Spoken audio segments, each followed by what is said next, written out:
Our next domain. And now we want to talk about multiplication of the polynomials. The multiplication of the polynomials. To find the product of two polynomials, multiply the coefficients, now that's the numbers in front again, and multiply the variables using our power rules. All right, so let's go ahead and look at some examples there. All right, multiplication. So we have 3x to the fourth times negative 2x to the fifth. If I can teach y'all to multiply monomials out there, you'll be able to multiply any polynomials together. You just take the numbers, 3 times negative 2, numbers with numbers, negative 6. Now the x's, remember, when we have same bases multiplied, what do we do with the powers? Power rule 1, x to the, add the powers, 9th. So when you multiply polynomials, you multiply the coefficients together, the numbers in front, and then use your power rules on the variables. Okay, same thing down here on the bottom. Ooh, more fractions, Young. Young loves fractions. So if I take negative 3/4 times negative 8/9, do I need a common denominator when I multiply? No. I need to cross cancel, or you know what, chop chop, so we're going to take 3/4 times 8/9, and I can do this from a distance here. 4 goes into 4 once, goes into 8 twice. 3 goes into 3 once, into 9 3 times. So we end up with a reduced fraction of 2/3. What kind of 2/3? Negative times negative, positive. A's and B's. Now when I multiply same bases, I'm going to add the powers here. That's a to the third times what a here? A to the first, yes, is a to the fourth. So if it doesn't have an exponent, put 1, and I mean that literally. It's a to the first power. B to the fifth. So when multiplying those same bases, add the powers. Decimals, you ask. Yes, we throw everything at you here on the old BCC network. So 0.3 times 0.05. Now again, I throw out the decimals when I multiply. I say 5 times 3, 15. Now, where would the decimal go? To make that 5, I moved the decimal over twice. To make that a 3, I moved it once. So we need a total of 3 decimals in our answer. So it would be 0.015. What kind of 0.015? Positive times negative? Negative. So really, I think the number part sometimes is more difficult than doing the variables when you multiply, because when you do the variables, you just add the exponents. So c to the 4 plus 2 gives us 6c's. D to the third, I tried to throw that first power in there, and don't forget Mr. E here. I snuck an E in there for the answer. All right, so there's the final answer there. Multiply the numbers like numbers, add the powers on your exponents. All right, it's time for some study skills tips here. So let's go to some study skills. Always like to throw those in so y'all have an idea, because again, math is not like other subjects. Studying math, different. All right, so I'm going to go ahead with study skill number 9. Work the practice test at the end of each chapter in your textbook. Work through the problems as if they were real test conditions without using your notes or textbook, and time how long it takes you. When finished, check your answers in the back of the book. And then any weaknesses, identify them, attack, and turn them into strengths.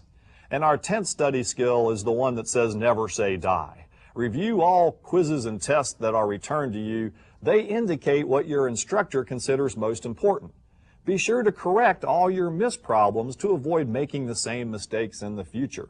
So when you get those tests and quizzes back, folks, make sure that you go through anything that's wrong. If it's broke, fix it. And then do not, keep making the same mistake over and over again. All right, back to the graphics here.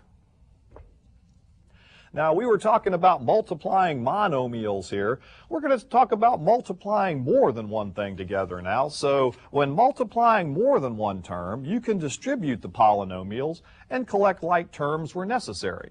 And again, I have 3 examples here in the graphic that we're going to go ahead and take and look at. Now, the first example here is a monomial times a trinomial. So let's look at that one first here. We have multiplication of the polynomials more than one term, mono times a trinomial. So again, we're going to go ahead and distribute that monomial through here.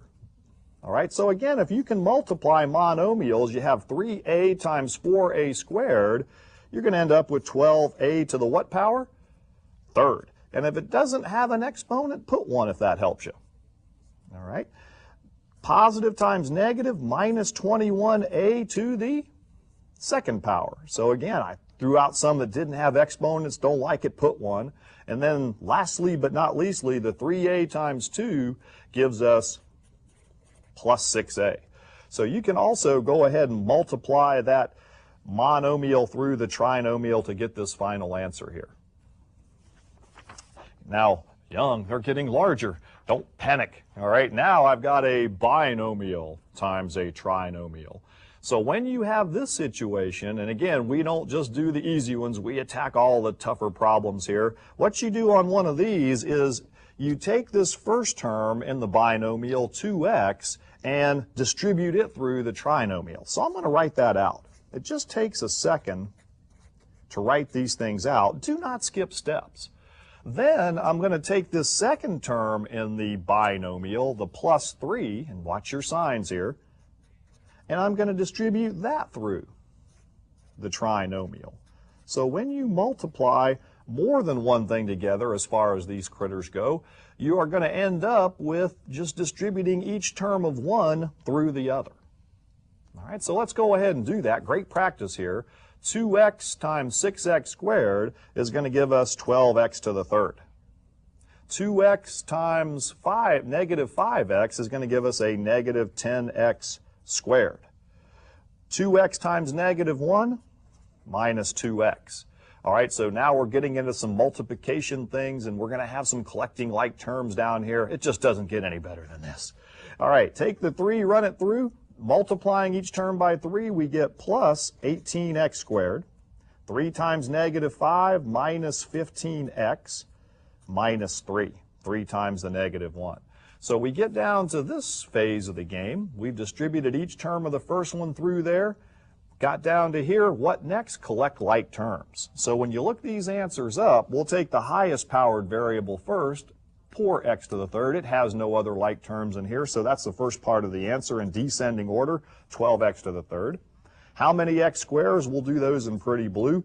We've got negative 10 plus 18 gives us a plus 8x squared, watching the sign of the higher number there.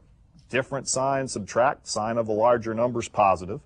In red, we'll go ahead and do the x's, so we have a negative 2, negative 15, same signs, add the numbers, put the sign. We get negative 17x, and then minus 3. All right, so multiplying those polynomials through leaves us with this. All right, now the toughest of all examples here.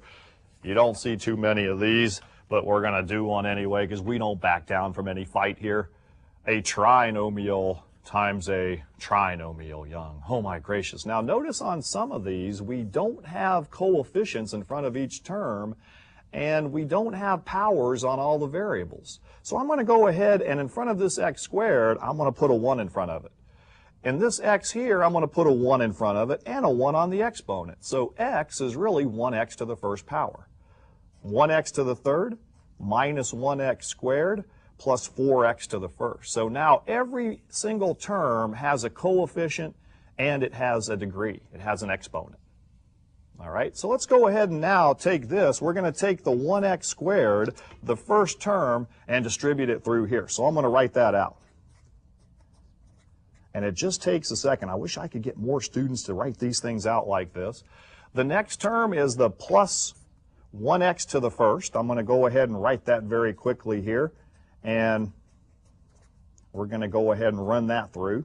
And again, I'm running out of paper. Now, some of these larger ones, you might actually have to show this. Minus 5, go ahead and take that and distribute it through.